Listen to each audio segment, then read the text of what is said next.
settle. Bonjour, bonjour, je vous laisse vous asseoir. Donc, rebonjour et bienvenue à cette deuxième journée de cette conférence. J'espère que vous avez passé une belle soirée, que vous avez apprécié le dîner et que vous avez pu un peu profiter de la ville. J'aimerais commencer en résumant certains des points que nous avons évoqués hier afin de nous remettre dans le bain. Et ensuite, si vous avez quelque chose à ajouter, des observations, des commentaires, etc., n'hésitez pas à le faire avant le panel et l'atelier. Alors, un petit rappel. Nous avons commencé à parler hier de l'importance de la gouvernance transfrontalière. Et nous avons évoqué le potentiel de la gouvernance et la grande valeur de la gouvernance, non seulement pour le développement économique de la région, mais pour la qualité de vie et pour le bien-être des habitants. Et comme l'a dit Olivier, c'est vraiment un laboratoire vivant. Et ce sera encore plus saillant aujourd'hui. Donc les régions frontalières sont une sorte de microcosme européen, ce qui les rend encore plus fondamentales. Dans ce domaine, nous nous sommes penchés sur différents volets de la gouvernance, notamment la planification et l'avenir de la région. Et puis, il y a également la manière dont on met en œuvre ce plan, dont on assure le suivi et dont on l'évalue. Nous avons écouté de nombreuses présentations qui ont évoqué des données très détaillées, qui ont souligné l'importance de l'information. Donc il faut comprendre comment fonctionne la région pour mieux travailler avec la région en question. Nous avons également parlé de fourniture de services et des défis que pose la fourniture de services, mais également des occasions à saisir, des avantages, des services publics efficaces dans les régions frontalières. Et nous étions tous d'accord pour dire que c'était sans doute le grand défi en matière de coopération transfrontalière. Et c'est aussi le domaine où le cadre et les différences entre les législations des différents pays se ressentent tellement. Et c'est surtout là qu'il faut travailler. Donc.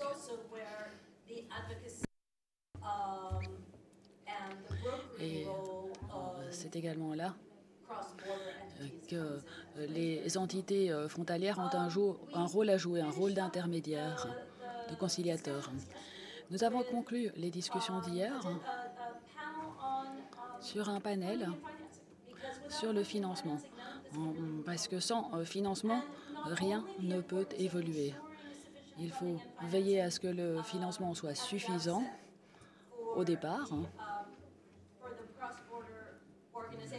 pour les organisations transfrontalières, mais également pour l'ensemble du projet, pour assurer donc le financement des programmes à long terme. Donc il y a la base et puis la suite. Quelques autres points sur lesquels j'aimerais revenir. Le temps est une ressource fondamentale qu'on ne peut pas passer sous silence. Et puis il y a également le rôle de la politique qui a été souligné dans la coopération transfrontalière.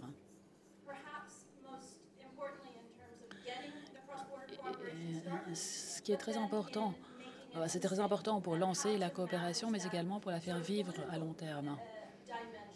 Il y a une dimension politique aussi.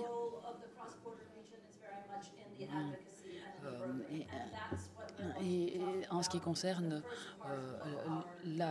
l'intermédiation lors de la coopération transfrontalière. Et c'est de cela que nous allons parler ce matin. Voici ce que je vous propose. D'abord, est-ce que vous avez des commentaires à faire par rapport à ce qui a été dit hier? Des choses qui vous ont frappé, des éléments que vous estimiez importants et sur lesquels vous voudriez revenir avec les collègues, parce que je sais que c'est un échange que nous avons prévu également dans le cadre de cette conférence. Est-ce que vous souhaitez ajouter quelque chose ou partager des idées avec nous? Or from the Commission? Ou est-ce que la Commission souhaite partager certaines idées avec nous?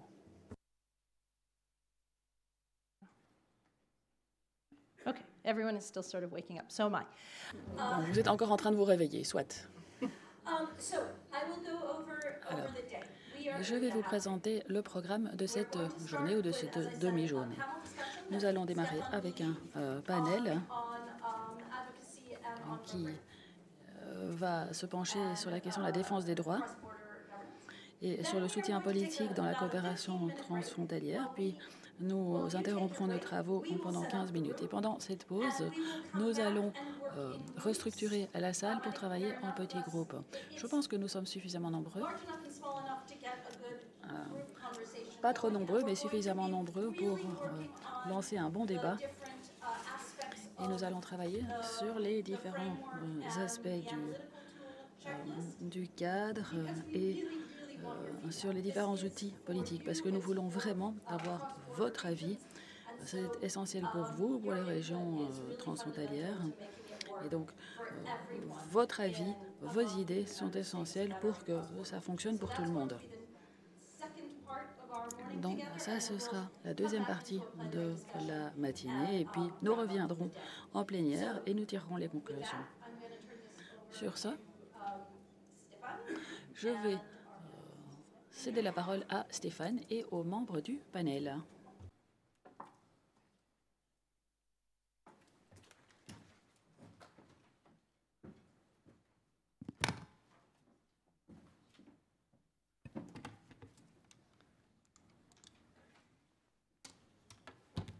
Good morning, everybody. Thank you for staying. Bonjour à tous, merci d'être revenus ce matin. Alors, le sujet de cette première session, de ce premier panel, concerne le soutien politique. C'est un sujet auquel nous avons fait allusion à plusieurs reprises hier. Et compte tenu des conversations que nous avons eues avec les 5 régions pilotes ces 18 derniers mois, nous avons constaté que c'était un élément critique pour faire en sorte que la coopération transfrontalière démarre, mais aussi pour faire face au manque de soutien politique qui pourrait intervenir au fil du temps. Donc ça requiert des éléments supplémentaires. Alors, quelques mots avant de vous présenter les orateurs. Il y en aura 4. Et ensuite, je leur donnerai évidemment tout le temps nécessaire pour nous faire part de leur expérience dans ce domaine. Nous savons que le soutien politique est essentiel pour que la coopération transfrontalière fonctionne. Vous voyez à l'écran un certain nombre de raisons. Il faut un soutien politique pour conclure des accords qui permettront de mettre en place la coopération transfrontalière. Parfois, on se dit qu'on n'a pas besoin d'un accord, mais qu'il faut aborder la coopération transfrontalière sous un autre angle, notamment en créant des services publics transfrontaliers. Il faut également un accord, il faut du soutien politique pour fournir aux organes transfrontaliers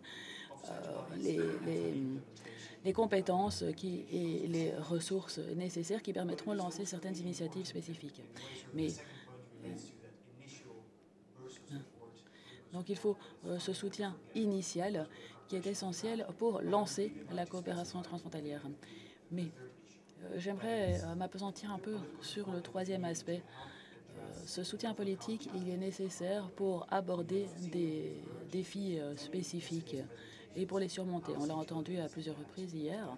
Il est essentiel qu'au niveau politique, les représentants, que ce soit au niveau local, régional, national ou international, soient pleinement impliqués, comprennent les défis transfrontaliers et sachent où il faut agir, notamment pour supprimer les barrières législatives. Il y a un grand nombre d'obstacles en la matière. Donc des obstacles en matière de coopération transfrontalière, notamment le manque d'intérêt de la part des politiques locaux ou régionaux en ce qui concerne le besoin de coopérer. Pourquoi aller regarder de l'autre côté de la frontière alors que nous avons déjà tellement de défis à surmonter dans notre municipalité? Quelle est la valeur ajoutée en quelque sorte? Ça, c'est le premier obstacle politique potentiel. Et puis, il y a aussi ce que j'ai expliqué tout à l'heure, cette diminution progressive de l'intérêt politique. On l'a vu dans plusieurs régions. Au départ, les gens étaient très enthousiastes il y a 15 ou 10 ans. Ils voulaient lancer la coopération transfrontalière et ils ont créé un GECT. Et puis une nouvelle génération de politiques arrive et cet enthousiasme, ce sens de l'urgence a tendance à s'estomper. Donc comment maintenir cet enthousiasme? Et puis, il y a aussi la relève politique. Vous êtes nombreux à être confrontés à des élections proches. Il y a souvent des élections tous les ans maximum. Donc que faire avec ces politiques qui entrent en fonction, qui ne sont pas au courant de la coopération qui a été mise en place, qui ne connaissent pas les résultats et qui ne savent pas peut-être quels sont les défis qu'il faut encore relever. Donc il faut constamment sensibiliser, faire en sorte que l'on reste au courant des défis à surmonter. Et puis enfin, et ce n'est pas le dernier défi, mais c'est le troisième qui figure à l'écran, c'est le manque de connaissance de la part des acteurs nationaux. Souvent, les régions frontalières sont à la périphérie, donc elles sont loin des capitales, tant sur le plan géographique que sur le plan mental. Et donc, comment attirer l'attention sur les défis qui sont importants pour ces communautés qui vivent à la frontière, mais qui ne sont pas déterminants pour ceux qui sont dans la capitale. Donc, comment faire en sorte que les Eurocités, les GECT puissent coopérer pour attirer l'attention sur les défis en matière de coopération transfrontalière? Comment inscrire à l'ordre du jour des politiques des questions tels que le financement, la lutte contre les bouchons, etc., dans ces régions. Et puis les autres problématiques qui ont été mentionnées par le représentant de l'hôpital Cerdagna. Revenons à notre joli petit cadre coloré. J'aimerais attirer votre attention sur certains éléments clés. Le soutien politique est important pour tous ces éléments, que ce soit en amont pour prendre des mesures ou en aval pour générer du soutien. Donc en amont, il est nécessaire d'impliquer les politiques et qu'ils se mettent d'accord sur la nécessité de mettre en place une coopération transfrontalière. Il faut également recueillir un soutien politique pour mettre en place ces structures transfrontalières et ainsi que pour prendre des décisions, notamment en matière de financement. Il faut un soutien politique également pour élaborer des documents, des accords sur les priorités à court et à moyen terme. Que voulons-nous compte tenu du fait que les politiques qui accepteront la stratégie ne seront pas forcément ceux qui se chargeront de la mise en œuvre. Donc comment assurer ce soutien politique continu? Et puis, il y a la question de la fourniture des services, même si elle n'est pas mise en exergue. C'est tout en bas. On a parlé du soutien des citoyens en matière de fourniture des services. Bon, évidemment, il faut un soutien politique pour fournir le service, mais cela peut également générer un soutien politique supplémentaire si les citoyens constatent qu'un service améliore leur vie, facilite leur vie. Cela permet d'attirer l'attention sur cet aspect et cela peut sensibiliser afin que les politiques prennent les choses à cœur. Et évidemment, il y a la question du financement en matière de soutien politique. Il n'y a pas que le financement de l'organe de coopération transfrontalier,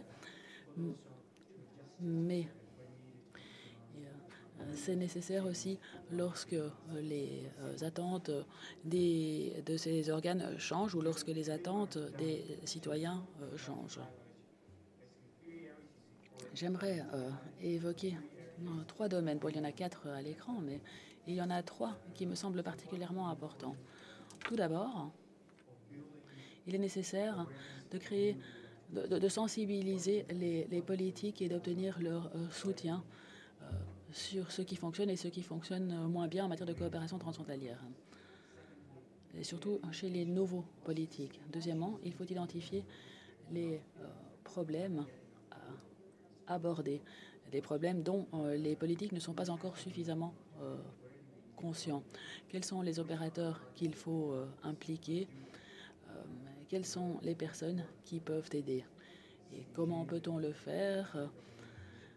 Est-ce qu'il faut le faire au niveau d'une commission intergouvernementale, au niveau du Parlement, etc. Et puis, il y a également l'implication du public. En effet, en impliquant le public, en faisant en sorte qu'il soutienne la fourniture de services transfrontaliers, eh bien,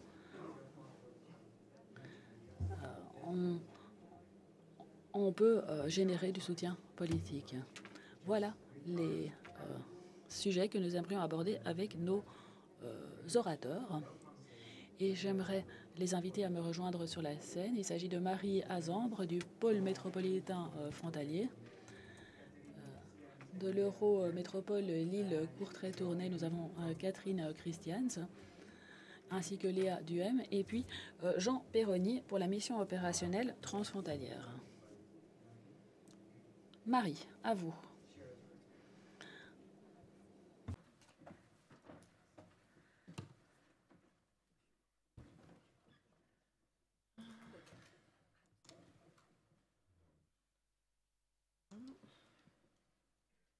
Non.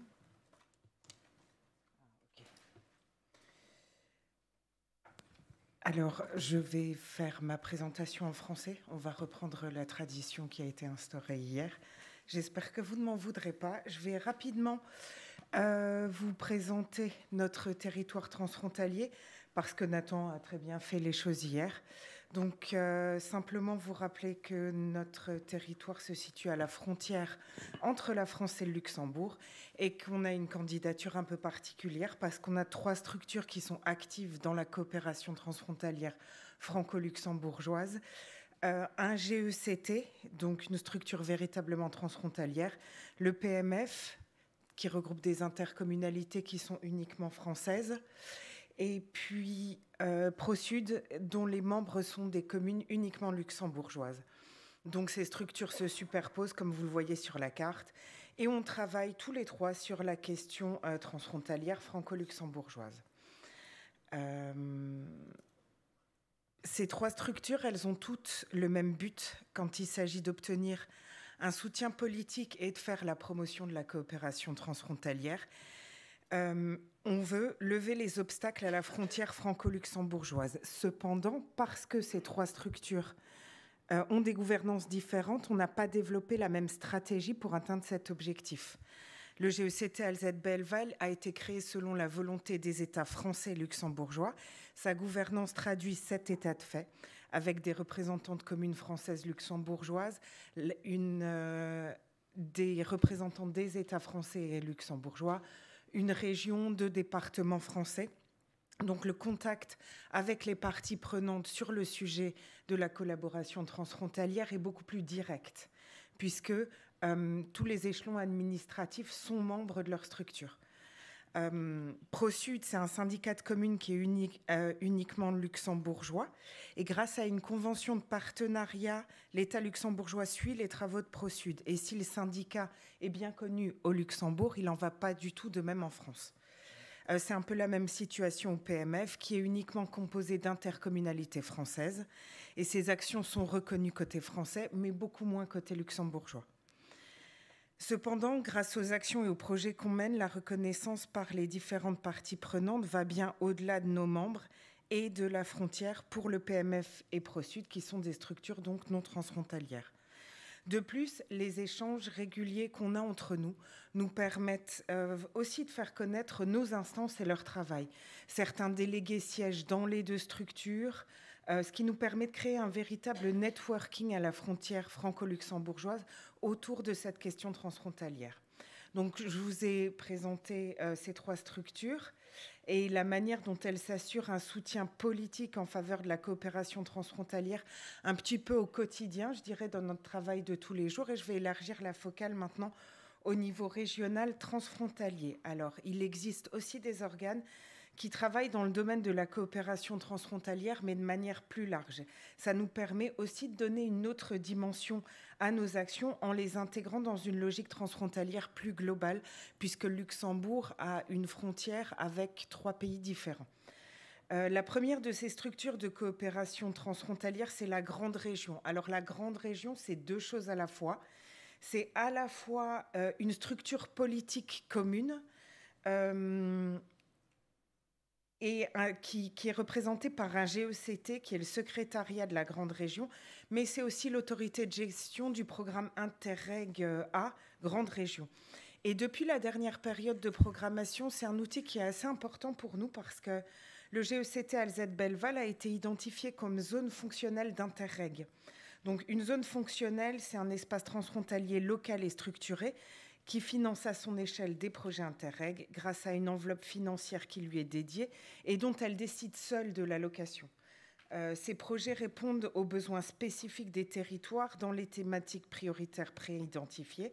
C'est le GECT Alzette-Belleval qui sélectionne les projets qu'il souhaite financer en organisant des appels à un projet. Et pour vous montrer à quel point l'action de nos 3 structures dans la coopération transfrontalière est imbriquée, par exemple, ProSud a fait cofinancer l'un de ses projets par des fonds Interreg qui lui ont été alloués par la zone fonctionnelle du GECT Alzette-Belleval. Donc on a vraiment pris cette habitude de toujours travailler ensemble et ça nous donne une grande force vis-à-vis des instances politiques supérieures pour faire avancer nos projets et faire connaître ces questions. Un autre organe qui est extrêmement important pour nous, c'est la conférence intergouvernementale franco-luxembourgeoise qu'on appelle la CIG. Elle a été instaurée en 2010 pour promouvoir le dialogue bilatéral entre la France et le Luxembourg initialement. Elle se réunit à peu près tous les 2 ans et elle sert à la signature d'accords bilatéraux pour faciliter les échanges et les projets entre la France et le Luxembourg et pour améliorer la vie des habitants du territoire. Différents groupes de travail ont été mis en place pour traiter, entre autres, de plein de thématiques, la santé, la mobilité, l'éducation, la coopération universitaire, la recherche, la formation professionnelle, la culture, la sécurité civile, l'aménagement du territoire, la problématique des déchets. Donc les questions traitées sont assez larges. Le PMF est membre de la délégation française à la CIG depuis 2021 pour représenter les intérêts des territoires frontaliers. En fait, c'est pour être là où les effets de la problématique transfrontalière sont ressentis de la manière la plus forte, c'est-à-dire le long de la frontière. Et c'est une évolution qui est vraiment très importante pour notre territoire parce qu'on est passé d'une relation interétatique classique à une conférence qui adresse véritablement des problèmes transfrontaliers. Le PMF porte par exemple un projet de plan de mobilité transfrontalier à l'horizon 2035 avec des actions très concrètes. On travaille dans le domaine de la petite enfance. Le GECT Alzette-Belleval a fait remonter des propositions en matière de santé sur la problématique très particulière de la gestion des déchets. Et la CIG, c'est en fait le lieu où on peut porter des propositions novatrices en matière de coopération transfrontalière et où elles sont rendues possibles et opérationnelles par la signature d'accords entre États. Et un signe que cette CIG est essentielle pour le soutien à la coopération transfrontalière, c'est le fait que les élus de ProSud souhaitent faire partie de la délégation luxembourgeoise à la CIG pour représenter les intérêts des communes frontalières, mais cette fois du côté du Luxembourg, ce qui n'est pas le cas actuellement. Un peu sur le modèle de ce qu'on a fait côté français avec le PMF. Alors, au niveau grand régional, je vais passer un peu plus rapidement. Il y a d'autres organes de la coopération transfrontalière qui nous aident dans nos actions. Je pense bien sûr à la MOT. Mais on a aussi des réseaux de villes comme Quatropole ou Tonicité ou l'Institut de la Grande Région, qui est un think tank qui formule des propositions dans le domaine transfrontalier. Alors maintenant, c'est la dernière échelle à laquelle nos structures travaillent pour obtenir un soutien à la coopération transfrontalière, c'est celle des États français et luxembourgeois. Depuis quelques années, on constate une plus grande ouverture à cette question transfrontalière de la part des États. Au Luxembourg, qui se montrait plutôt fermés à s'impliquer au-delà de ces frontières, en particulier financièrement. La crise du Covid a constitué un électrochoc qui a montré l'interdépendance très forte du pays par rapport à ses voisins. Et cette interdépendance qui est déjà très forte, elle va vraiment considérablement se renforcer au cours des prochaines années, si on en croit les prévisions de croissance économique du Luxembourg. Parce que ce qu'on attend, en fait, c'est un doublement du nombre de travailleurs frontaliers à l'horizon 2050. Ce que ça veut dire, c'est actuellement, on a 250 000 travailleurs frontaliers qui vont tous les jours travailler au Luxembourg. On en attend 500 000 en 2050. Et en même temps, la population du Luxembourg, qui est actuellement de 650 000 habitants, elle devrait dépasser le million d'habitants en 2050. Et 2050, c'est vraiment demain. Et sans collaboration avec ses voisins, le modèle de croissance du Luxembourg risque de s'essouffler assez rapidement. Donc la taille modeste, il y a malgré tout des avantages à faire de la coopération transfrontalière avec le Luxembourg, c'est que la taille est relativement modeste du pays avec juste 2 niveaux administratifs, c'est-à-dire l'État et la commune. Ça facilite notre travail. À partir du moment où les structures sont reconnues comme pertinentes avec des projets concrets, il est plutôt facile d'intéresser les décideurs politiques luxembourgeois. Et vous avez souvent, lorsque décision est prise de se lancer dans un projet, vous avez vraiment une équipe dédiée de collaborateurs des ministères des communes au Luxembourg qui vous accompagnent et qui aident à la mise en œuvre du projet de manière concrète et au quotidien, en fait.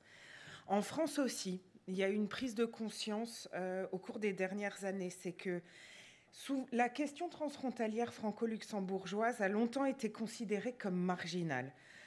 Comparée à d'autres questions transfrontalières comme la question franco-suisse ou franco-allemande.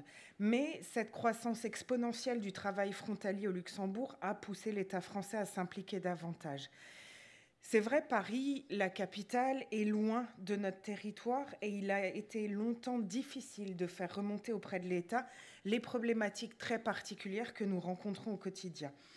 Mais depuis 2020, l'État a délégué la question transfrontalière franco-luxembourgeoise au préfet de la Moselle, c'est-à-dire aux représentants de l'État dans notre territoire. Et ça a changé beaucoup de choses en fait. Le préfet, il est beaucoup plus accessible, il a une bien meilleure connaissance de notre territoire et des problématiques transfrontalières très particulières qu'on rencontre. Mais au-delà de ces moyens plutôt traditionnels d'intéresser les autorités administratives supérieures et le monde politique à la question transfrontalière, j'aimerais surtout vous parler d'une méthode de travail plutôt originale qu'on a développée et qui nous permet d'avancer ces derniers mois et ces dernières années plutôt rapidement sur la question transfrontalière, alors qu'avant les progrès étaient plutôt lents. 2 choses auparavant qu'il faut préciser. Il faut savoir qu'à la frontière franco-luxembourgeoise, on connaît une situation très particulière à 2 titres. Le premier phénomène marquant, c'est l'importance du travail frontalier pour notre territoire. Je vous en ai parlé. Sur le territoire français, il y a 127 000 travailleurs frontaliers aujourd'hui. Et c'est 70% d'entre eux vivent sur le territoire du PMF. Et on en attend 250 000 à l'horizon 2050. Juste sur la partie française, dont 70% sur notre territoire. Et dans certaines intercommunalités du PMF, 90% de la population active est constituée de travailleurs frontaliers au Luxembourg. Et ils ont un niveau de vie qui est nettement plus élevé que celui des habitants qu'on appelle autochtones ou qui travaillent en France. Il faut savoir qu'au Luxembourg, les salaires sont 2 à 3 fois plus élevés par rapport aux salaires français. Donc très clairement, le Luxembourg, d'une part, aspire la main-d'œuvre qu'on a sur notre territoire, et d'autre part, ces travailleurs frontaliers ont un niveau de vie plus élevé, et leur présence sur notre territoire, ça suscite aussi des problématiques à régler en matière de mobilité, de logement ou de services publics qu'on doit fournir malgré tout. Et l'autre particularité à la frontière franco-luxembourgeoise, c'est un peu technique, mais c'est l'absence de retour de fiscalité des travailleurs frontaliers. En Europe, il existe un principe, alors ça ne reste qu'un principe, c'est que l'impôt sur le revenu est collecté là où les gens travaillent, mais qui doit être transféré et dépensé là où les gens vivent, parce que c'est là que les pouvoirs publics ont besoin de cet argent pour améliorer le cadre de vie des habitants. Or, le Luxembourg ne transfère pas à la France l'impôt sur le revenu qu'il collecte auprès des travailleurs frontaliers français. Et cet argent, il manque aux communes et aux régions françaises qui doivent accueillir toujours plus d'habitants et financer les services et les infrastructures qui sont en droit d'attente sans en avoir les moyens. Et dans ce contexte particulier, on a vraiment dû adapter notre méthode de travail pour que les projets transfrontaliers qu'on porte puissent bénéficier d'un soutien politique d'abord et ensuite d'un soutien financier. Et on a développé une appréhension plutôt originale des projets avec une vision à 360 degrés des problématiques. On ne s'arrête pas à la frontière. Lorsqu'on fait un diagnostic, on s'intéresse aux chiffres des deux côtés de la frontière. Je vais prendre un exemple très concret, c'est celui de la santé. Quand on écoute ce qui se passe chez nous, on nous dit le Luxembourg aspire toutes nos infirmières, on n'a plus assez d'infirmières dans les hôpitaux, on est obligé de fermer des lits d'hôpitaux. Et maintenant, ce qui n'était pas le cas forcément avant, ça commence avec les médecins, on ne peut plus se faire soigner, on devient un véritable désert médical. Maintenant, si on regarde cette question de la santé à 360 degrés, on se rend compte que la situation, elle est exactement la même au Luxembourg. En fait, il manque de personnel médical, il manque d'infirmières et il manque de médecins. Et on se dit, justement, ça nous permet de développer des solutions et des approches qui sont un peu différentes. On ne propose pas la même solution quand on a fait ce genre de diagnostic. Une solution classique, ce serait de dire il faut empêcher les infirmières de partir, il faut qu'on trouve des moyens pour les inciter à rester sur place. Quand on regarde la question de manière transfrontalière, on se dit comment nous et le Luxembourg, on peut faire pour que notre territoire devienne attractif pour des professions médicales, pour des infirmières, pour des médecins. Et les solutions qu'on propose, du coup, sont parfois un petit peu expérimentales, je dirais, mais c'est assez positif parce qu'on peut mettre en œuvre de nouvelles idées originales et surtout, elles ont l'avantage d'être parfaitement adaptées à la réalité de notre territoire, de notre frontière et de notre situation particulière. En fait, travailler en transfrontalier, tout le monde le sait, c'est pas simple. On a besoin de plus de temps, de plus de force de conviction. Tout est plus compliqué avec des acteurs qui se démultiplient. Mais on a aussi un avantage, c'est qu'il n'y a pas vraiment de procédure préétablie. Le cadre est vraiment souple. Donc on peut inventer les solutions à nos problèmes. Moi, je dis toujours, c'est parce que ça n'existe pas ou que ça n'a jamais été fait, en fait, qu'on peut le faire. Personne ne l'a fait, donc pourquoi pas nous ? Et je vais vous donner 2 exemples concrets de cette méthode de travail qu'on a développée. Alors, le premier, c'est celui de la mobilité. Donc, sur notre territoire, les travailleurs frontaliers, ils utilisent principalement la voiture pour leur rendre sur leur lieu de travail, mais toutes les routes sont complètement engorgées. Les autoroutes, les routes secondaires, c'est compliqué. Et les travailleurs frontaliers, c'est pas rare qu'ils consacrent 3 à 4 heures par jour à leur trajet domicile-travail. Et notre idée, c'est d'étendre un plan national de la mobilité fait par le Luxembourg qui s'arrête à la frontière sur notre territoire transfrontalier, d'en faire un véritable plan de mobilité et de déplacement qui est transfrontalier. Le deuxième projet qui est intéressant, c'est pour répondre à la problématique des crèches. Donc côté PMF, donc côté français, les crèches ont de plus en plus de mal à recruter du personnel pour les structures de garde et il y a de moins en moins de places de crèche pour les tout-petits puisqu'il n'y a plus assez de gens pour les garder. Et on s'est dit, pour adresser cette problématique, on a effectué vraiment un gros travail de recensement parce que tout le monde nous parlait de cette problématique, mais on ne savait pas de quoi il était question. Et on s'est rendu compte qu'en 2023, il y a à peu près 1500 enfants dont les parents sont travailleurs frontaliers au Luxembourg qui sont accueillis dans des crèches françaises. Et c'est un service public qui est entièrement financé par la partie française, mais qui bénéficie fortement au Luxembourg. Mais il devient de plus en plus difficile d'assumer ce service public. Et maintenant, dans les crèches françaises, on se dit, comme les parents qui sont travailleurs transfrontaliers peuvent faire garder leur enfant au Luxembourg, on ne va plus leur donner de place de crèche de manière prioritaire. Et nous, on s'est dit, il faut qu'on s'occupe de cette question. Et l'idée, ça a été de dire, et ça a été une idée qui a été d'ailleurs développée au cours d'un peer-to-peer meeting de ce projet, ça a été d'utiliser l'idée du cost of non-action. En fait, si le Luxembourg paye le reste à charge pour les intercommunalités, ce que les intercommunalités doivent payer pour maintenir les places de crèche, en avoir peut-être même de plus en plus, ça lui reviendrait à peu près dans notre solution à 5 millions d'euros par an. Si on laisse la situation telle qu'elle est actuellement, le Luxembourg demain va devoir accueillir 1000 enfants de plus dans ses crèches. Et ça, rien que le fait d'accueillir ces 1000 enfants de plus, ça leur coûterait à peu près 15 millions d'euros par an. Il y a d'autres coûts annexes, il faudrait construire des crèches, il faudrait recruter du personnel, le former. Et donc la solution qu'on propose, nous, on pense que c'est une solution plutôt logique. D'un côté, et elle permet à tout le monde d'avoir un service public qui est amélioré et de faire des économies. Donc c'est de cette manière-là qu'on a décidé de travailler. Alors, juste une dernière petite thématique, c'est qu'autour des dernières années, des progrès ont été effectués dans le domaine transfrontalier entre la France et le Luxembourg. Donc on ne parle plus juste de mobilité, on parle maintenant de services publics, on parle de questions comme celle de la santé. Et le Grand-Duché s'est dit prêt à financer un certain nombre de services de l'autre côté de la frontière. Mais cette implication, elle reste limitée à des secteurs très précis et ce n'est pas en mesure de répondre aux enjeux de la réalité d'une métropole luxembourgeoise qui maintenant déborde largement ses frontières.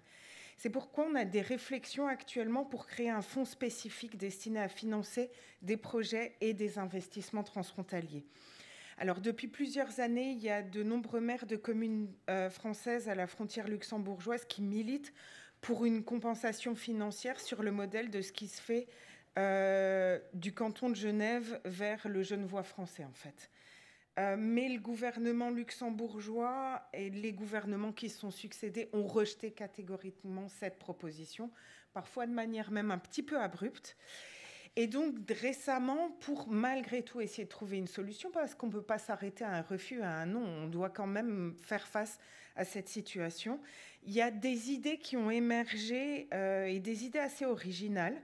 C'est celle de la création d'un fonds pour financer les projets et les investissements transfrontaliers.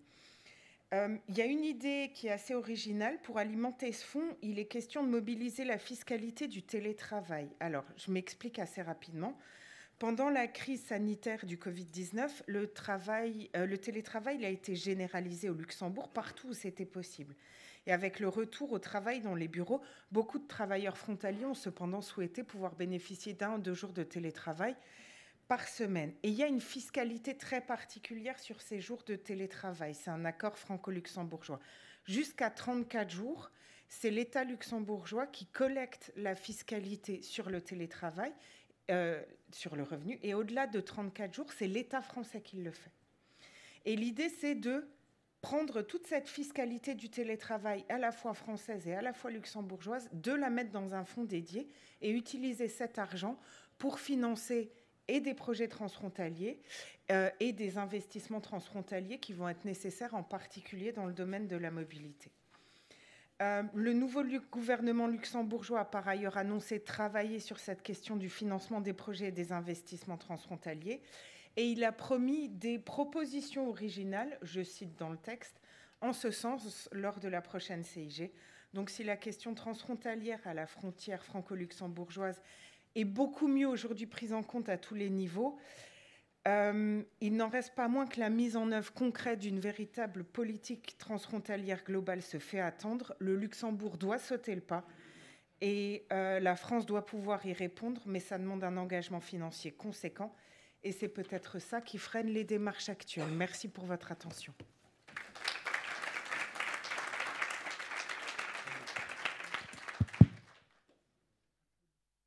Thank you, Marie, very much for that.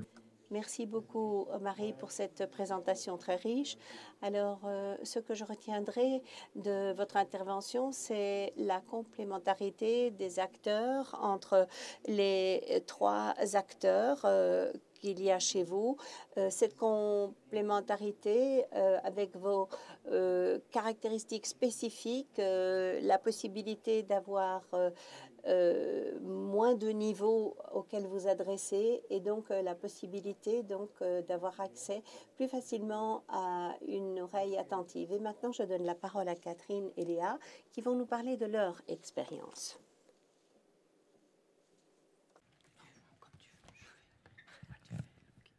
Bonjour à toutes et à tous. Alors, comme Marie, l'Eurométropole a été présenté hier, donc on va passer rapidement, mais juste un petit rappel. Donc l'Eurométropole Lille-Courtrai-Tournai se trouve sur la frontière franco-belge, donc une frontière nationale, mais deux frontières culturelles, on va dire, et de langue. Voilà, donc passer assez rapidement. Concernant l'attractivité, nous, on a un angle un peu particulier. Comme vous pouvez le voir, on a mentionné plutôt la communication, mais donc communication qui, en fait, sert l'attractivité au sein de l'Eurométropole. Donc, on a deux cibles, on va dire. Une première cible qui sont les élus et les partenaires, et une seconde cible qui sont plutôt les citoyens de l'Eurométropole. Et évidemment, avec différents objectifs en fonction de la cible, parce que ce ne sont pas les mêmes buts à atteindre, mais on va vous expliquer ça dans les slides suivantes. Alors, on va commencer, par vous présenter d'abord les premiers outils de communication, mais qui sont valables pour les deux cibles que je viens de mentionner. Donc, et après, on détaillera plutôt orienté vers la communication des élus et ensuite orienté vers les citoyens. Alors, donc, on a une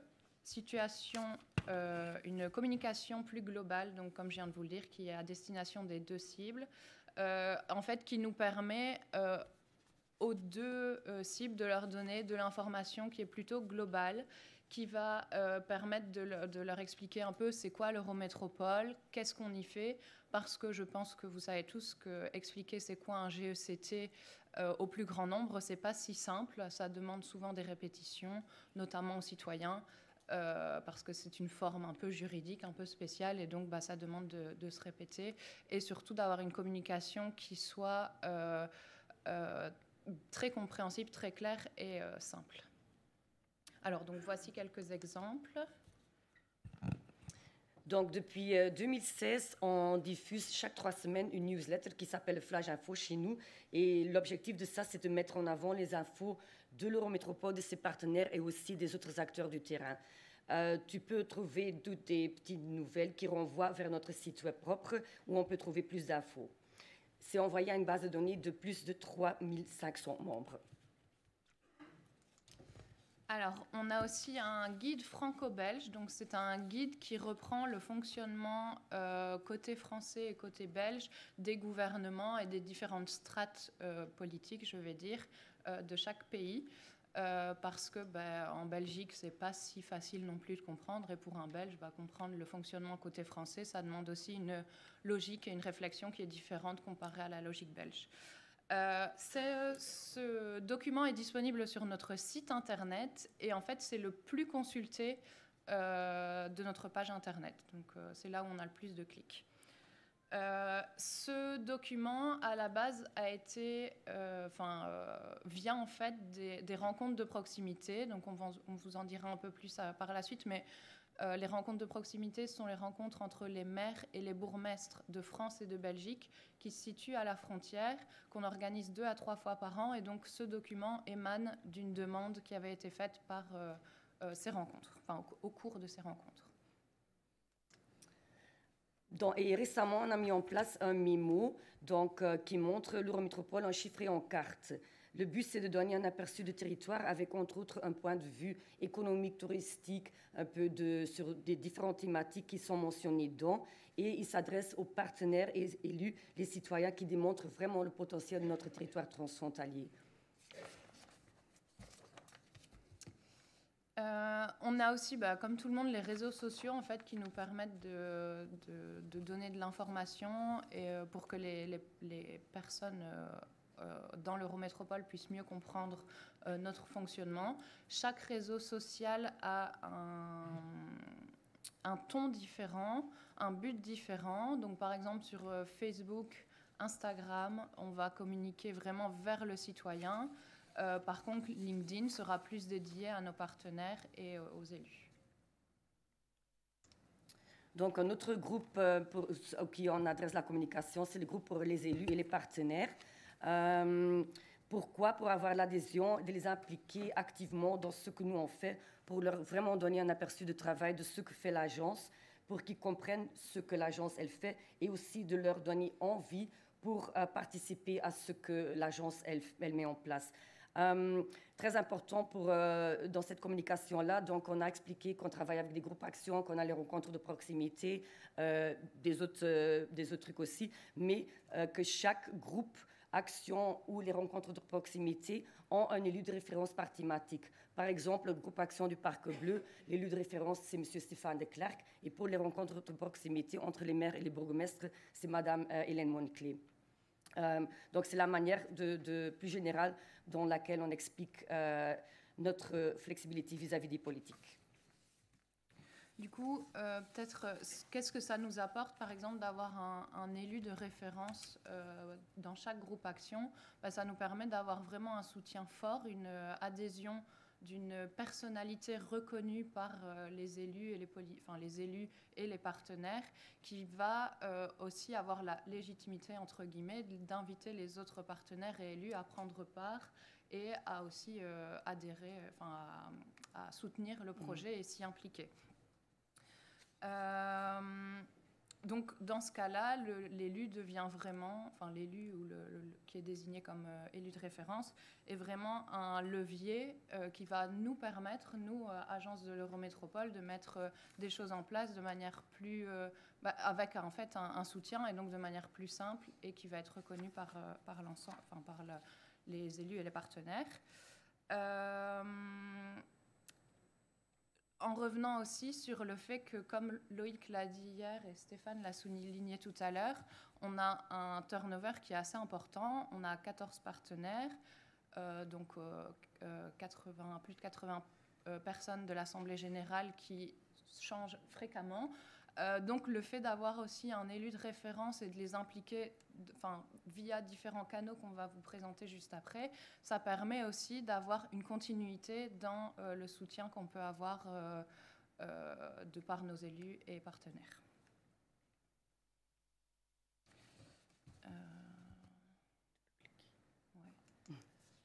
C'était moi. Peut-être juste ajouter aussi par rapport au turnover, etc., c'est que historiquement, l'Eurométropole a été érigée, je vais dire, par des personnalités politiques qui étaient très fortes, qui étaient vraiment impliquées, qui avaient vraiment une volonté de créer ce GECT. Et par la suite, eh bien, effectivement, ces personnes arrivent à l'âge de la retraite. Et donc, il y a d'autres personnalités qui arrivent. Et donc, d'où l'importance pour nous de mettre une vraie stratégie et un vrai moyen de continuer à avoir cette implication, en fait, et d'avoir une continuité dans le processus. Donc, on utilise pas mal de moyens, pas mal de choses qui ont été mises en place. Notamment, alors, le premier document que vous voyez, c'est le BABA pour les frontaliers France-Belgique. Donc, ce document est un guide, on va dire, pour les professionnels, à destination majoritairement des professionnels de l'emploi, qui explique tout ce qu'un travailleur, par exemple français, qui va travailler en Belgique doit savoir. Donc tout ce qui est fiscalité, etc. Je ne vais pas vous redire tous les détails, mais grosso modo, à peu près tout ce qu'il doit savoir. Et pour l'instant, donc ça c'est le premier qui a été fait. Pour l'instant, on est en train de juste traduire, donc il va bientôt être disponible, le même document, mais dans l'autre sens, donc pour les travailleurs belges qui veulent aller travailler en France. On a notamment aussi un document qui a recensé tous les hiatus qui se trouvent à la frontière sur les liaisons cyclables. Donc ce document a été réalisé. L'objectif là, par exemple, c'est d'avoir un appui, un document qui va pouvoir démontrer aux élus et partenaires qu'à certains endroits, il y a des liaisons manquantes. Ça peut être parfois juste 500 mètres entre une piste cyclable belge et une piste cyclable française. Et donc de pouvoir ensuite aller avec quelque chose de documenté, leur présenter le travail qui a été effectué et pouvoir avoir leur adhésion. Le mémo, Catherine en a déjà parlé. Et alors, on a également une newsletter à destination des maires et bourgmestres de l'Eurométropole qui est publiée 2 à 3 fois par an, si je ne me trompe pas.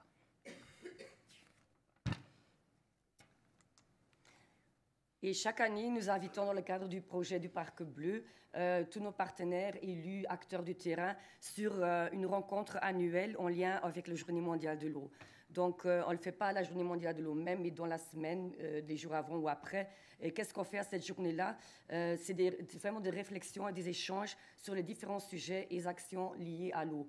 Comme par exemple, cette année, c'était vraiment faire une rétrospective du Parc Bleu et regarder où est-ce qu'on veut aller les 5 années qui viennent. Ce qu'on fait les 2 dernières années maintenant, avant c'était à chaque fois dans une grande salle, dans une grande ville. Maintenant, on invite vraiment tout le monde à venir dans un petit village, une petite commune, où on fait d'abord une balade, où on visite quelque chose qui est en lien avec la thématique de l'eau. Ça, c'est chaque année. Et alors ensuite, la dernière chose qu'on n'a pas mise sur slide, mais qui est importante aussi, c'est il y a quelques années, par exemple, on avait postulé ou candidaté pour les GECT Awards. Et donc là, c'est aussi pour nous, par exemple, un levier de démontrer à nos partenaires et aux élus que le travail qu'on fait est soutenu notamment aussi par l'Union européenne et ses instances. Donc ça, c'est aussi pour nous un levier de démontrer aux élus et d'après d'avoir leur adhésion et leur soutien sur des projets qu'on peut lancer. Peut-être que ça fait un petit parallèle ou que ça peut être parfois plus compliqué à comprendre, mais je pense que ce qui est important de mentionner aussi, c'est que nous, au sein de l'Eurométropole Lille-Courtrai-Tournai, on a une certaine flexibilité dans la mise en place de certaines actions, c'est-à-dire que donc on a l'Assemblée générale, le bureau, l'agence opérationnelle. Au sein de l'agence opérationnelle est reconnue comme un terrain d'exploration, d'expérimentation, voilà, j'ai retrouvé mon mot, d'expérimentation. Et donc, le fait d'être reconnu comme tel par les politiques et les partenaires, cela nous permet aussi de mettre en place certains projets qui, en fait, viennent du terrain et, comme Loïc le disait très bien hier, de combler les trous qu'il y a dans la raquette sur certains projets et donc de prendre un projet du terrain, de le faire remonter et puis seulement d'aller le présenter vers les politiques en se disant voilà, on n'a pas trouvé, mais quelque chose pour nous a semblé intéressant. On a commencé à le monter, on le présente aux politiques et puis voilà, ça se. Donc en fait, tout ça pour vous dire que ça peut aller parfois donc du bottom-up et du terrain vers les élus aussi.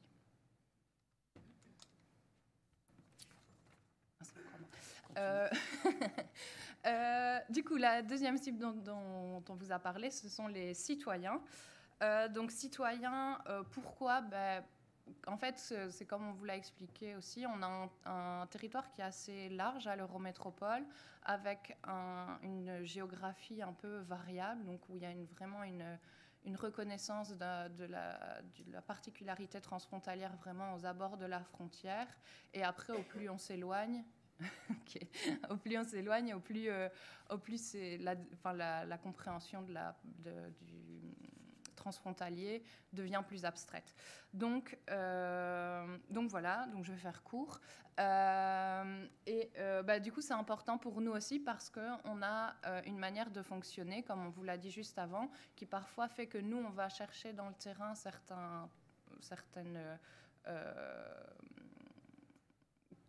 certaines opportunités qui se présentent et parfois elles peuvent venir du citoyen aussi. Donc, voilà.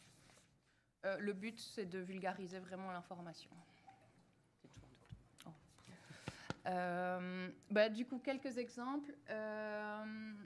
On a le petit guide qui se trouve en dessous, Lancez-vous. C'est un guide bilingue français-néerlandais qui permet aux citoyens d'avoir des bases de néerlandais, de français, pour différentes occasions. Aller au restaurant, pour un entretien d'embauche, différentes occasions. On a après alors le forum de l'Eurométropole, on vous en a pas encore parlé, mais donc au sein de l'Eurométropole, il y a la société civile organisée qui existe depuis la création du GECT. Et ce groupe de 80 citoyens donc, qui viennent des 3 conseils de développement du territoire ont aussi soit des projets qui sont des opportunités qui viennent directement de la société civile. Et ça, par exemple, le paysage émotionnel, ça fait partie de ces projets-là. L'idée, c'est de... donc, c'est une carte sensible. Et une carte sensible, c'est quoi? Je ne vais pas me lancer dans des grandes explications, mais c'est une carte qui a interrogé les citoyens sur leurs sentiments de transfrontalier. Donc, quelle est votre expérience du transfrontalier? Et cette expérience est retranscrite sur une carte. Voilà. Je dois laisser la parole parce que sinon... On passe vite par encore quelques autres exemples. Donc, sur ce slide-là, vous voyez Our Culture. Donc, Our Culture, c'est une des actions qui a été mise en place par l'Atelier Culture. Et c'est un concept très, très simple. On fait ça 3-4 fois par an. Et c'est dans 1 heure qu'on visite un musée, un lieu, un tiers-lieu, un acteur culturel. Et dans 1 petite heure, on leur donne la parole. Eux, ils expliquent c'est quoi. Il y a un temps pour faire des questions et des réponses. Et on finit par un moment de convivialité. Les balades Blue Walks, donc les balades bleues, c'est un programme des balades guidées en néerlandais et en français, à chaque fois en lien avec une thématique du parc bleu. Au début, c'était un micro-projet Interreg, et c'est comme lui qui l'a expliqué hier aussi. Parfois, on a un truc qu'on met en place ceci a été mis en place avec les opérateurs touristiques, mais aussi avec des petites associations locales qui viennent vers nous pour dire, voilà, on a une balade qu'on aimerait très, très bien de montrer aux citoyens des 2 pays pour vraiment les inciter de passer les 2 côtés de la frontière. Donc, elle a été mise en place en 2009 comme micro-projet Interreg, mais les retours étaient super positifs des personnes qui ont mis le programme en place, mais des citoyens qui ont participé, pas seulement pour la balade en soi et la thématique qui est expliquée, mais aussi la rencontre entre les citoyens et vraiment la différence entre les 3 cultures de nos citoyens. Voilà. On a aussi toute une communication qui est orientée Europe, donc comme GECT, instrument européen pour la facilitation transfrontalière. Et là, le but, c'est vraiment de vulgariser l'Union européenne et ses instances auprès des citoyens. Donc, on a un podcast qui s'appelle Faces of Europe, qui va à la rencontre de personnes qui sont sur le terrain européen chaque jour au sein de leur travail. On va les questionner sur qu'est-ce qui vous a amené là, pourquoi, qu'est-ce qui vous intéresse, quels sont vos défis à relever aussi, en ayant toujours un parallèle avec la frontière aussi. Voilà, et différentes autres initiatives. On a aussi un site web et des rencontres en physique qui se font. Donc, le panneau qui vous montre le carré bleu Blauwe-Ruit, donc le carré bleu, c'est une boucle de 90 km le long des principaux cours d'eau qui se trouve vraiment au milieu de l'Eurométropole, qui donne une force identité à notre territoire. C'est une boucle de 90 km qui existe depuis toujours, mais on l'a mise en valeur en ajoutant un balisage uniforme, aussi mis en place avec les acteurs touristiques, et aussi une carte gratuite touristique qui montre 24 points d'intérêt sur le territoire en lien avec culture, patrimoine, etc. L'Eurométropole, en fait, on a eu la 3e édition en 2024. C'est vraiment une fête 100% franco-belge et qui est organisée en co-organisation avec des acteurs culturels, des salles de concert, mais aussi des petites associations. Une journée rencontre entre nos citoyens, ateliers, musique, un peu tous les ingrédients qui sont nécessaires pour faire une belle fête transfrontalière. Le guide vélo. Donc, le guide vélo, il y a aussi sa carte qui montre une synthèse sur tous les itinéraires à vélo de notre territoire, montre vraiment le potentiel cyclotourisme sur notre territoire et explique aussi le fonctionnement de, par exemple, c'est quoi les réseaux poineux, à quoi ressemblent les panneaux et tout, des choses comme ça. Aussi, une action concrète qui a été mise en place avec les opérateurs touristiques et qui est actualisée maintenant, je pense déjà pour la 4e fois. L'Eurométropole a aussi joué un rôle assez important pendant la crise du Covid pour les citoyens en réalisant chaque jour, en modifiant chaque jour un un tableau en fait qui reprenait les règles côté français, côté belge, qu'est-ce qu'on peut faire, qu'est-ce qu'on ne peut pas faire, qu'est-ce qui est différent. Et donc ça a vraiment été une demande qui a émané. En fait, c'est quelque chose qui nous a sauté aux yeux, je pense aussi. Et donc voilà. Et alors la dernière chose, après on a terminé, sont tous les événements. Donc Catherine a déjà parlé de l'Eurométropole en fait, mais on a plein de balades, des balades bleues donc autour de l'eau, mais aussi des balades européennes qui vont montrer quel est concrètement l'impact des fonds européens dans nos villes. Donc on a eu 3 balades cette année, à Tournai, à Courtrai et à Lille. Voilà. Peut-être juste pour conclure, donc le but de toute cette communication citoyenne et de tout ce qu'on vient de vous présenter, c'est vraiment de rendre le territoire de l'Eurométropole et les travaux du GECT concrets pour les citoyens. Merci. Merci beaucoup.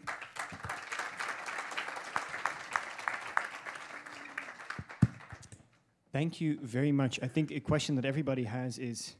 Merci beaucoup. Je pense que la question que tout le monde se pose, c'est de savoir combien d'experts en communication vous avez employés. Un seul? Waouh, il doit être bien occupé. Ce que cette présentation montre clairement, c'est l'approche différenciée que vous avez adoptée. Vous utilisez différents canaux de communication, différentes méthodes d'implication, différents types d'activités. Vous organisez des réunions de proximité afin d'assurer un flux continu d'informations. Ce n'est pas que vous communiquez une fois et puis que vous attendez les résultats avant de communiquer la deuxième fois. Merci beaucoup. J'aimerais céder la parole à Jean Perroni du MOT maintenant. Good morning. Thank you for inviting. Bonjour. Merci beaucoup d'avoir invité la MOT, donc la mission opérationnelle transfrontalière. Je vais dire quelques mots au sujet de la MOT, parce que vous ne nous connaissez peut-être pas. Est-ce que je pourrais avoir le clicker, s'il vous plaît?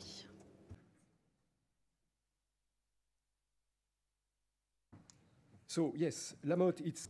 Donc oui,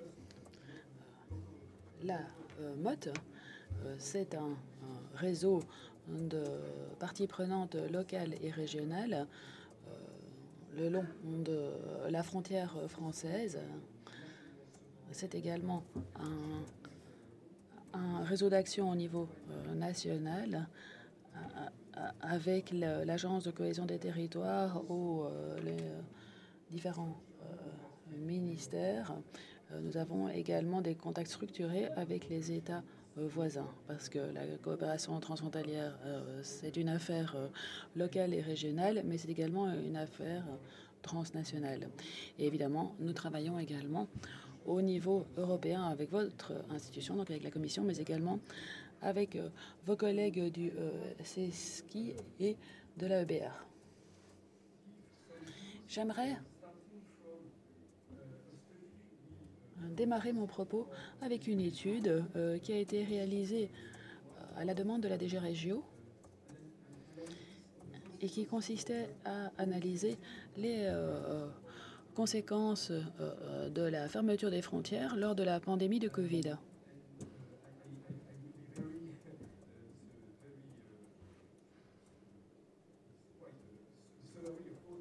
Évidemment, je résume fortement le propos, mais ce qui est important de souligner, c'est que la crise de la Covid-19 a mis en exergue la vie au quotidien des personnes qui vivaient le long de la frontière et les dégâts qui résultaient du manque de coordination entre les États membres dans la gestion des frontières.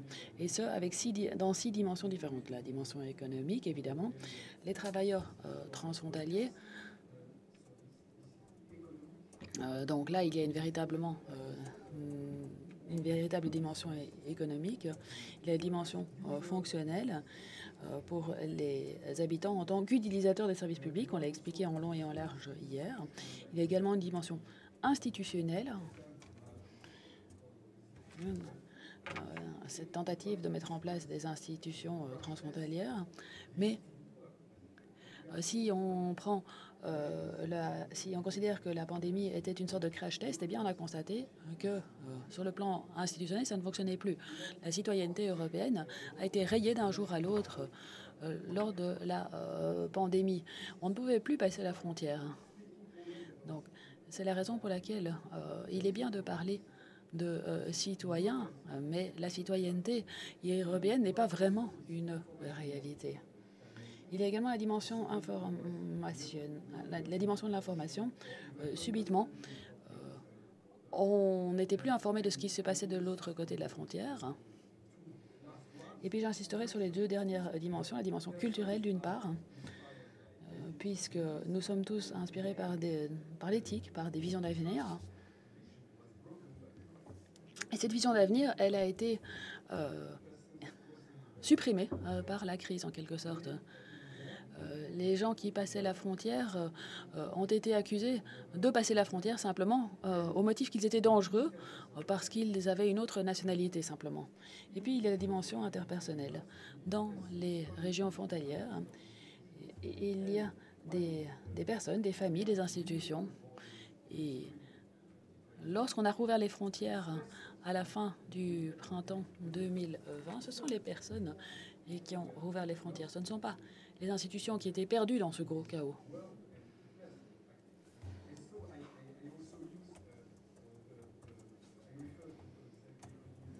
Alors, je rebondis sur ce que disait Xavier Cornil hier. Ici, il s'agissait de générosité qui s'opposait au manque de volonté d'aller voir de l'autre côté de la frontière.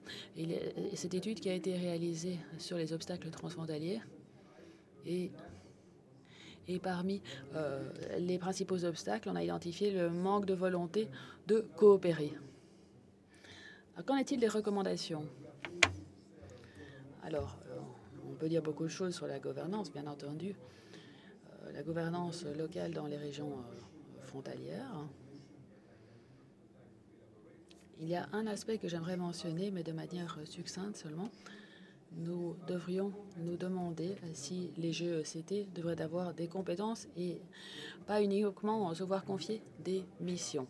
Je ne vais pas répondre à cette question, mais c'est une question qu'il faut vraiment se poser. Je ne vais pas entrer dans les détails, mais quoi qu'il en soit, ces structures de gouvernance transfrontalières doivent travailler sur l'information à l'attention des travailleurs, des consommateurs et des entreprises. Elles doivent également développer les services publics transfrontaliers, je n'en dirai pas plus. Elles doivent également jouer un rôle de coordonnateur en cas de crise, on l'a dit également. Et puis, il y a clairement la question de l'interaction entre les politiques et les citoyens, afin d'évoluer vers une démocratie transfrontalière. Et donc, ce sont ces trois premières dimensions qui comptent à mes yeux, donc économique, fonctionnelle et institutionnelle. Mais il y a également d'autres dimensions qui sont moins tangibles et qui concernent les observatoires, donc les données. En effet, nous devons avoir une compréhension commune de la situation. Et c'est ça qui manque. Or, c'est important. Il y a également la dimension de l'appartenance, de la culture. Il est évidemment intéressant d'avoir ces projets interpersonnels pour forger la confiance, mais cela ne suffit pas. C'est également une question d'éducation, de formation interculturelle et linguistique. Donc ce sont des politiques tangibles. Alors je sais que c'est difficile parce que les compétences en matière d'éducation sont morcelées, mais si on ne se met pas d'accord à ce sujet au niveau européen, eh bien nous nous heurterons constamment à un plafond de verre. Et si je le dis, c'est parce que j'estime que c'est important. Et enfin, il y a la dimension des réseaux de personnes. Même en cas de crise, il faut réactiver les réseaux. Et ça, ce n'est pas quelque chose de facultatif. Ça doit faire partie intégrante de la démarche. Il faut des réseaux de personnes et un engagement personnel des maires, des préfets ou des administrations nationales. Donc, les dimensions informationnelles, culturelles et interpersonnelles sont essentielles.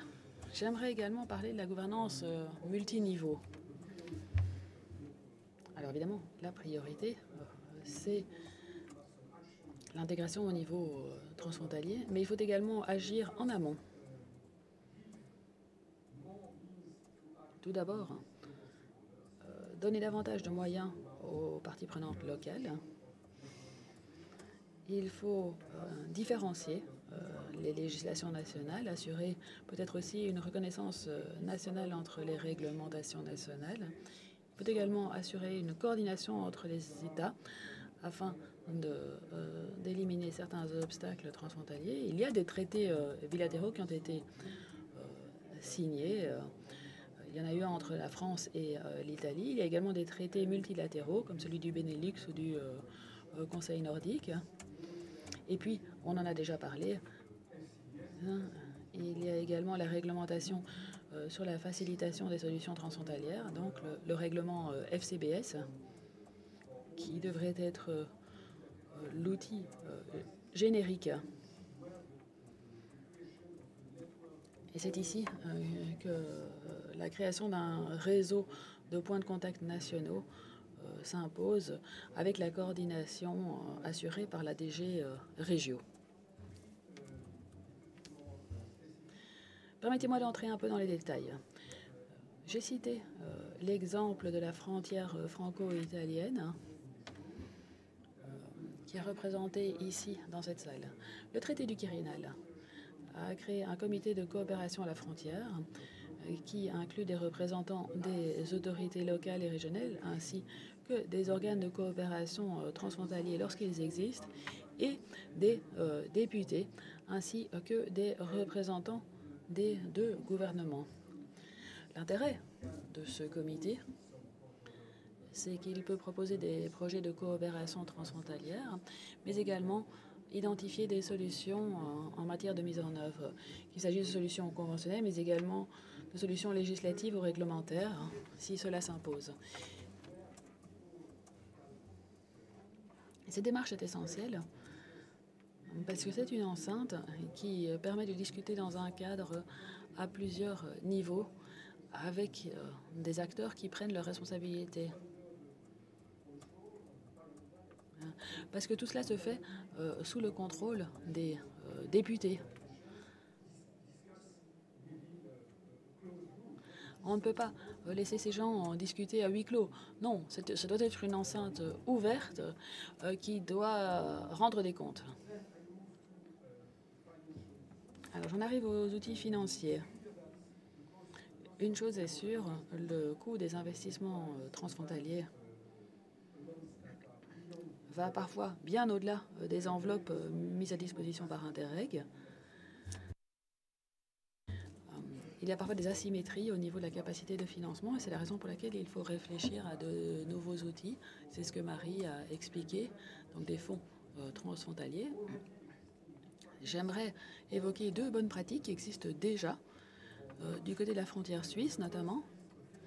Il s'agit d'un financement de la Confédération helvétique pour des projets dits d'agglomération pour les villes suisses, mais cela inclut les deux agglomérations transfrontalières de Bâle et de Genève, ce qui signifie donc que la Confédération helvétique finance des investissements en Allemagne et en France. C'est quelque chose qui fait réfléchir, n'est-ce pas? Et puis, l'autre exemple que je souhaitais évoquer, qui est particulièrement innovant, c'est la compensation financière de la retenue à la source sur l'impôt sur le revenu. Donc, l'impôt qui est payé ou perçu à Genève, mais qui est reversé en partie aux communes voisines en France. C'est assez original et j'attire votre attention sur un rapport excellent qui a été écrit par Karl-Heinz Lamberts pour le Conseil de l'Europe et qui porte sur ce qu'on appelle le co-développement. L'autre aspect que je souhaitais mentionner, ce sont les programmes Interreg. On y revient. Interreg, ça ne suffit peut-être pas pour financer tous les projets, mais ce qui est sûr, c'est que Interreg peut inciter à prendre en compte l'approche territoriale intégrée, surtout pour atteindre l'objectif 5 et l'objectif ISO 1. J'en arrive à ma conclusion. La gouvernance au niveau de la frontière avec l'Italie est relativement faible par rapport à celle qui a été mise en place au niveau de la frontière franco-espagnole, comme on l'a dit hier. Il y avait très peu de structures de coopération transfrontalière ayant une personnalité juridique dans les Hautes-Vallées, dans la région Alpes-Maritimes-Mercantour. Il y avait également des structures de coopération transfrontalière sans personnalité juridique, la conférence transfrontalière du Mont Blanc et la réserve de biosphère du Mont Viso. Mais grâce au programme Interreg Alcotra, la gouvernance jouit d'un soutien avec les plans PITER, donc les plans intégrés territoriaux. Ce qui reproduit un peu l'approche Objectif 5. Et c'est intéressant.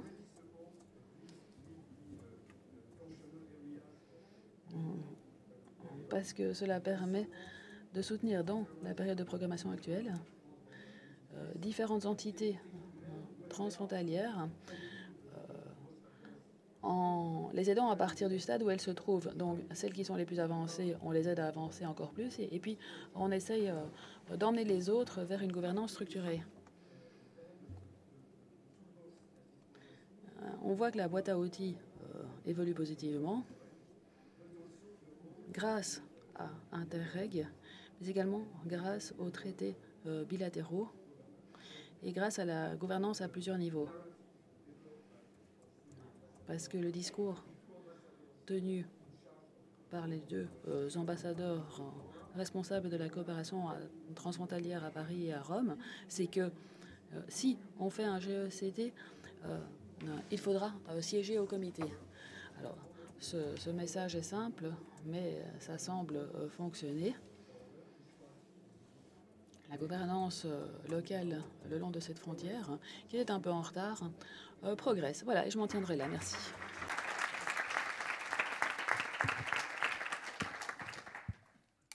Thank you. I think that's... C'est moi qui vous remercie. Je pense que cela conclut très bien sur les trois présentations, puisque vous avez mis l'accent sur plusieurs aspects, en assurant le soutien politique continu.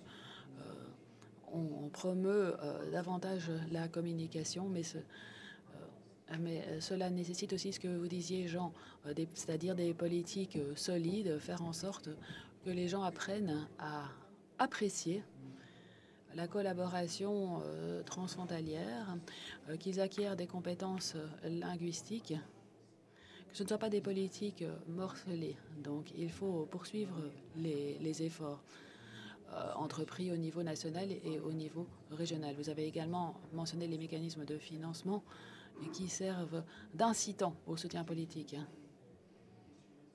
Vous avez évoqué les instruments de planification comme PITER, qui peuvent eux aussi aider les politiques. Et puis, vous avez parlé d'une combinaison de la politique de la carotte et du bâton, ou plutôt d'une certaine diversité au niveau des carottes qui sont proposées.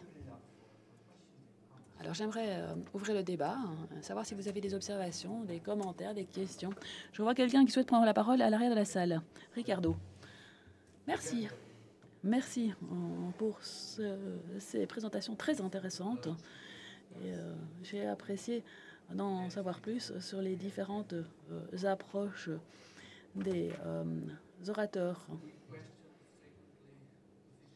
On met souvent en question la position des institutions, des politiques, etc. Est-ce que les politiques font ce qu'ils devraient faire? Est-ce que les institutions font ce qu'on attend d'elles? Mais parfois, on attend que on omet le fait que les politiques et les institutions suivent la volonté du citoyen. Et c'est un des messages que je retiens d'aujourd'hui. En effet, Jean a dit,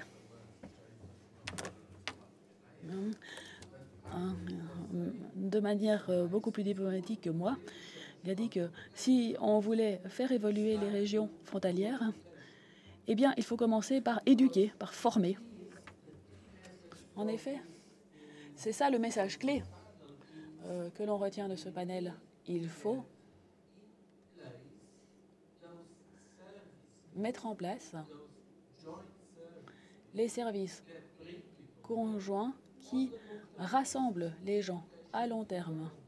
Et l'enseignement fait partie de ces services.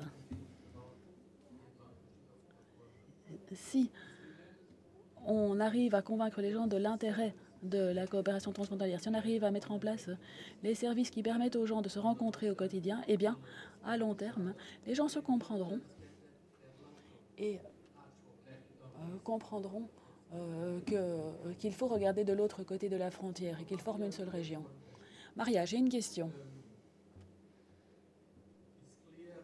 Marie, plutôt. Je comprends bien la position par rapport à la compensation fiscale qui est versée au nom de part et d'autre de la frontière. Est-ce que, effectivement, le Luxembourg est amené à évoluer en matière de non-compensation de cette fiscalité, et est-ce que le Luxembourg a bien décidé de soutenir directement sur le plan financier certains services publics? Le transport public est désormais gratuit au Luxembourg, ce qui signifie que c'est l'État qui paye les opérateurs, mais à partir du moment où ces transports publics passent la frontière, eh bien, il n'y a plus de mandat légal de financer le transport de l'autre côté de la frontière. Est-ce que les choses vont changer? Est-ce que vous allez réussir à surmonter cet obstacle que constitue l'absence de compétences au-delà de la frontière?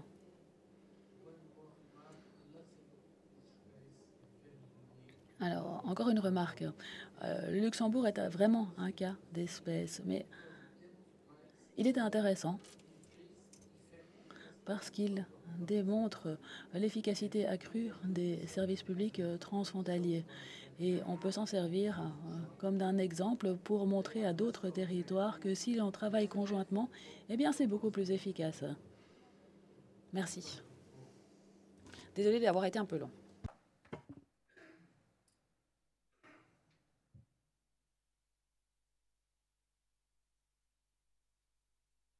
OK.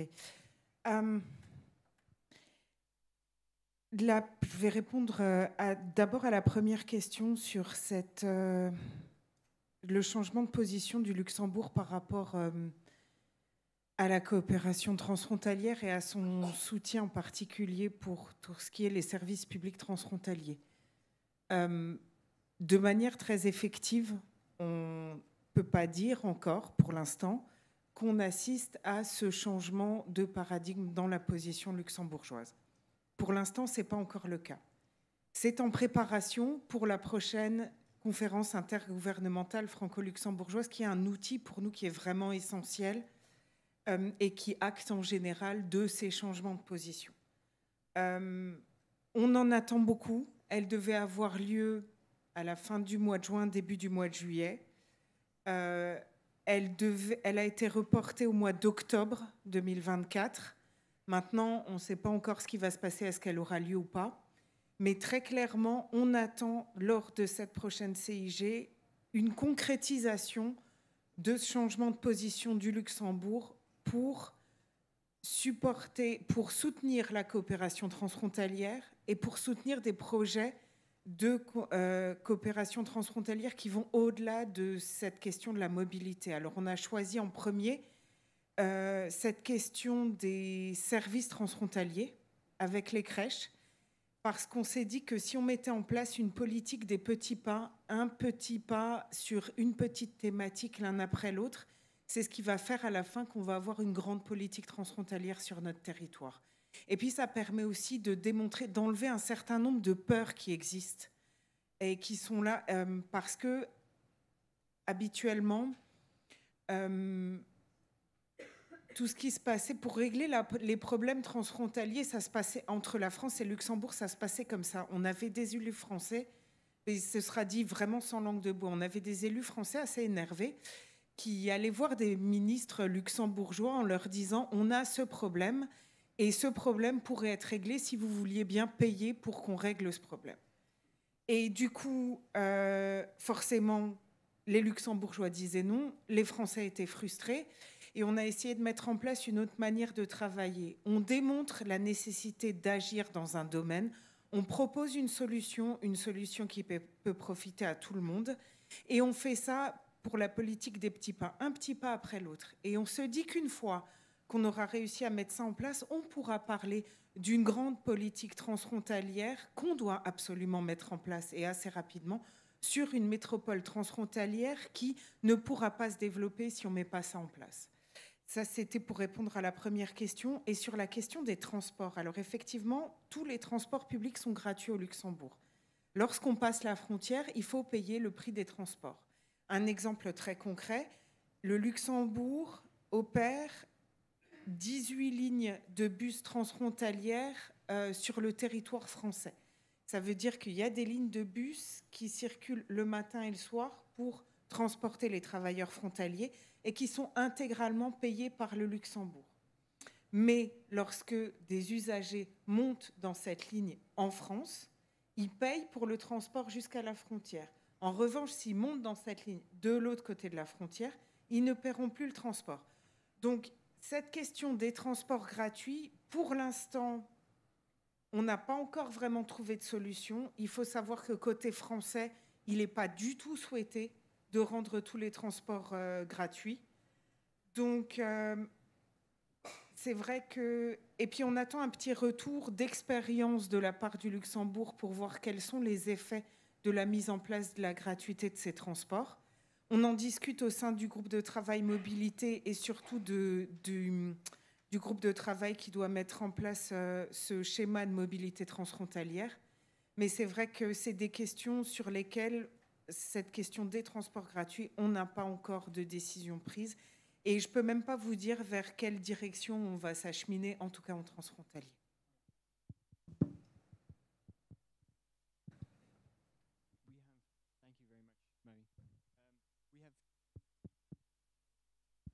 Thank you. We have two... Je vois deux autres mains levées. Je vous invite à vous présenter et à poser des questions courtes. Nous allons les écouter toutes les deux et puis nous répondrons. Parce que le temps file. Merci beaucoup pour ces présentations très intéressantes qui sont d'excellents exemples de coopération territoriale avec un niveau élevé d'intégrité. Mais évidemment, tout n'est pas identique le long des frontières, que ce soit sur le plan culturel, économique, social, etc. La convergence n'est pas toujours donnée. Donc il faudrait que les programmes Interreg visent également la convergence sociale. En effet, quand on interroge les politiques quant à leur volonté, on nous dit que c'est leur service, leur identité. Bon, ok, c'est moins efficace, mais c'est comme ça. Et la coopération transfrontalière n'est pas l'étape suivante logique, même si c'est plus efficace. Mais comme vous l'avez dit, la coopération est essentielle. Stéphane a dit dans son introduction qu'il était important d'attirer l'attention au niveau national, mais je crois qu'il faut commencer au niveau local. Je pense que le contraste, on le voit à la frontière, pas à Varsovie et à Prague. Deuxième chose, j'aimerais souligner l'importance des programmes de rationalisation au niveau économique. En effet, créer des services publics transfrontaliers, on pourrait créer des hiatus. L'hôpital de l'autre côté de la frontière pourrait être meilleur, et donc moi je pourrais me dire de mon côté de la frontière qu'il vaut mieux envoyer les patients de l'autre côté de la frontière plutôt que d'améliorer mes propres services. Et donc ce sont des tâches énormes sur lesquelles il faut travailler au niveau des frontières. Alors les exemples que vous présentez sont très intéressants, mais ça ne vaut pas pour l'ensemble des frontières. Merci. Merci. Daniel Codello de la ville de Charenton au Luxembourg et secrétaire du ProSud. Je reviens sur la question de la rétrocession fiscale qui est un sujet depuis des décennies. L'association transfrontalière, la politique transfrontalière des villes et communes remonte à l'accord de Karlsruhe et bien avant, et nous avons, avec le GSCT, bien des avancées. Mais d'abord, une remarque encore sur la gratuité des transports. Le Luxembourg a 3 gares transfrontalières sous gérance des chemins de fer luxembourgeois, où le transport est également gratuit, surtout une commune tout de suite à côté de Charenton, d'Odaltisch. Donc cette ligne, elle est également dans le contexte du transport gratuit. Et j'imagine qu'on pourrait quand même peut-être avancer sur la discussion si on pouvait peut-être agrandir le nombre de gares transfrontalières qui pourraient jouir de la gratuité du transport. Mais ici, c'est la grande complexité de la grande région. Il y a un parlement d'un État souverain qui a pris une décision, et c'est le seul État qui est représenté au sein de la grande région. Pour revenir au retour fiscal, la rétrocession fiscale, il n'y aura certainement pas de changement de position du gouvernement luxembourgeois à cette question pour une CIG qui se tiendra quand et avec qui, ça on verra. Mais Jean Perroni l'a cité, donc le gouvernement luxembourgeois a bien défini sa position du co-développement, puisque le gouvernement luxembourgeois se dit nous n'allons pas faire un chèque, pas en blanc, mais nous n'allons pas faire un chèque d'un certain montant et le remettre à Bercy pour peut-être financer par après des crèches en Corrèze. Hein, on parle quand même de la politique transfrontalière. Et dès que le gouvernement luxembourgeois n'est pas sûr que l'argent sera réinvesti dans le territoire bien défini, donc il n'y aura pas de changement de position, et tout en sachant que cette question de la rétrocession fiscale ne fait pas l'unanimité du côté français. Je tiens à préciser que les maires de Metz et Thionville sont contre et plaident pour un co-développement encore un peu plus avancé. Donc cette question, elle est... Et en plus, le sujet, l'exemple du côté de Genève, on l'a étudié, ne peut pas être transposé à 100% sur notre territoire. Mais tout ça me revient les 2 présentations sur quelque chose qui est quand même très intéressant. On souligne que les relations entre la France et le Luxembourg sont très importantes concernant le nombre de travailleurs frontaliers. On a un marché du travail transfrontalier énorme, mais les relations entre la France et le Luxembourg ne s'appuient que sur une seule convention, pas un traité. Jean Perroni a cité ce fameux exemple du traité du Quirinal. La France a signé le traité de Barcelone. Aix-la-Chapelle, historiquement, je ne veux pas en parler. Mais je crois qu'il faut vraiment, si on veut avancer, également sur les questions fiscales et de sécurité sociale qui sont liées à la question du télétravail, il faut remettre à plat les relations franco-luxembourgeoises. Un traité qui sera ratifié par les 2 chambres, par l'Assemblée nationale et par la Chambre des députés. Parce qu'il ne faut pas s'imaginer que ces CIG se tiennent. Une CIG, c'est maximum 3-4 heures tous les 2 ans. Hein? Et vous imaginez quand même le nombre de problèmes qui ont été énumérés. Donc, je me rappelle encore, il y a un accord sur une zone ouest qui a été signé lors de la CIG en 2019. Aucun suivi. Parce que la CIG n'a aucune forme, aucun modèle transfrontalier de suivi. Le préfet de Moselle, il invite les communes et les intercommunalités françaises. Côté luxembourgeois, les localités ne sont pas du tout concernées, sauf par les conclusions. Donc, il n'y a aucune gouvernance transfrontalière de suivi d'une conférence intergouvernementale de sa CIG. Donc, il faudrait un traité. Et je vous signale que des discussions informelles et non officielles ont commencé du côté luxembourgeois. Je rappelle aussi, M. Perroni, c'était à l'Assemblée générale de Metz, à Metz, où la ministre avait annoncé un comité interministériel. On ne l'a jamais vu. Bon, peut-être dans le futur. Donc, il y a beaucoup d'annonces, mais pour un territoire qui a énormément de problèmes, énormément de sujets à discuter, et vous voyez que le traité du Quirinal, il faut juste transposer cet article avec les autorités locales, et puis on pourrait avancer. Une dernière remarque, quand même, je crois que ce toolkit qui va être présenté donc, par la DG Régio avec l'OCDE, on a beaucoup d'attentes, et il faut peut-être aussi mettre un peu la pression, ou comme on dit ici à Bruxelles, le lobbyisme, sur le Parlement européen et la Commission européenne pour faire vraiment ou élaborer un statut des zones transfrontalières, un statut spécial. Chez nous, par exemple, nous sommes confrontés avec une friche industrielle qui est partagée sur 2 territoires. Nous faisons des études juridiques comparées sur le code de l'urbanisme côté français, luxembourgeois, et même la fiscalité pour cette friche transfrontalière.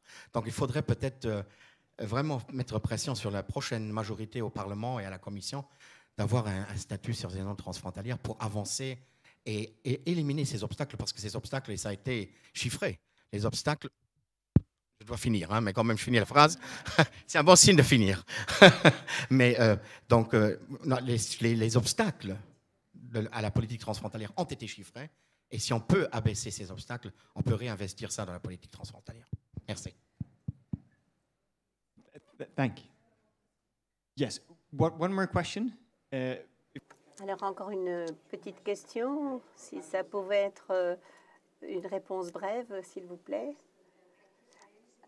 Je vous remercie, Imo Bodou. Je fais partie de la délégation qui travaille à Bruxelles dans le gouvernement de Catalogne.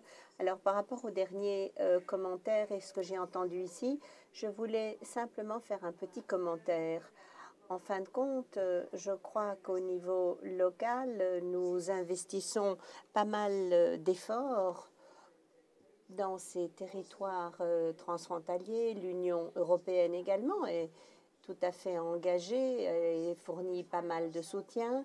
Mais nous-mêmes, nous avons le sentiment d'être fort seuls. D'ailleurs, ça a été évoqué hier par Xavier, tout le monde l'a reconnu. Cela signifie quoi? Ça signifie, en français, on dirait qu'il y a les maillons manquants. Mais il n'y en a que pas. Si nous n'avons pas tous les États dans les trains, ça sera compliqué. On va continuer à batailler, et voilà, ça sera plus compliqué. Ma petite réflexion, c'est, je trouve que c'était très important cette idée d'essayer de travailler pour un statut, une reconnaissance des zones de travailleurs transfrontalières. Ça, c'est des efforts que je trouve que ça mérite la peine d'y investir. Et aussi sur le mécanisme européen de coopération transfrontalière. Ça, ce sont des éléments que moi, personnellement, je trouve très importants à suivre. Et aussi dire qu'au niveau de contexte plus politique, je ne sais pas si vous avez eu l'occasion de lire le rapport L'État, mais c'est un rapport dense, mais il y a une introduction de 14 pages que je vous invite à lire. Et là, on parle de la coopération transfrontalière. On parle d'essayer d'effacer les frontières. Et là, on parle, en résumé, c'est le challenge de l'Europe aujourd'hui, c'est pour compétir au niveau global. Ce sont pas les mêmes, nous n'avons pas les mêmes challenges qu'il fait 30 ans. 30 ans, on devait travailler pour un marché unique. Maintenant, il faut travailler pour un marché européen réel qui est capable de compétir avec l'Inde, avec la Chine, avec tous les défis que nous avons, avec tous les autres acteurs qui sont plus grands que nous. Alors là, je trouve que ça, ce sont des éléments politiques intéressants à incorporer dans ces débats plus politiques, que peut-être pourraient nous aider un peu à faire engager les compromis des États qui sont plus réticents à cette avancée dans ce contexte. Et voilà. Merci. Thank you very much. I would like to... Merci beaucoup pour cette contribution. J'aimerais donner maintenant la possibilité aux membres du panel d'intervenir. Si vous voulez faire une déclaration concrète, vous n'êtes pas obligé, bien entendu, soit pour répondre, soit pour dégager des conclusions. Vous êtes prêt à le faire? Oui, je voudrais dire deux choses très courtes. Tout d'abord, c'est une petite réponse aux collègues de la frontière polonaise-tchèque. Il ne s'agit pas de donner la priorité à certains flux transfrontaliers, mais il faut reconnaître que c'est un jeu gagnant-gagnant. On doit avoir une vision à 360 degrés. Il y a pas mal d'opportunités et d'actions possibles et il ne faut pas que tout se réduise à des flux transfrontaliers. Ce serait impossible. Deuxième chose, une info que je partage avec vous, peut-être vous ne le savez ou pas, il y a une très belle législation européenne qui vient d'être adoptée, qui sera publiée prochainement. Dans le code Schengen, il est dit que les États auront 6 mois pour dessiner les régions, les eurorégions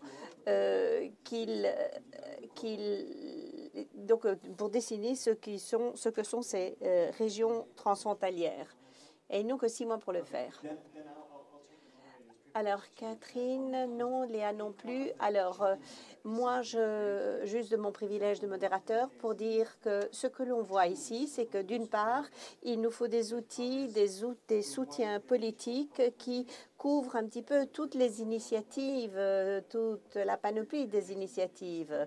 Le remplacement de l'ECBM, ces collaborations transfrontalières, ce sont des solutions qui peuvent vraiment répondre à pas mal de besoins. Mais il est également nécessaire d'avoir des solutions très concrètes qui soient adaptées à la collaboration des pays impliqués, des régions impliquées.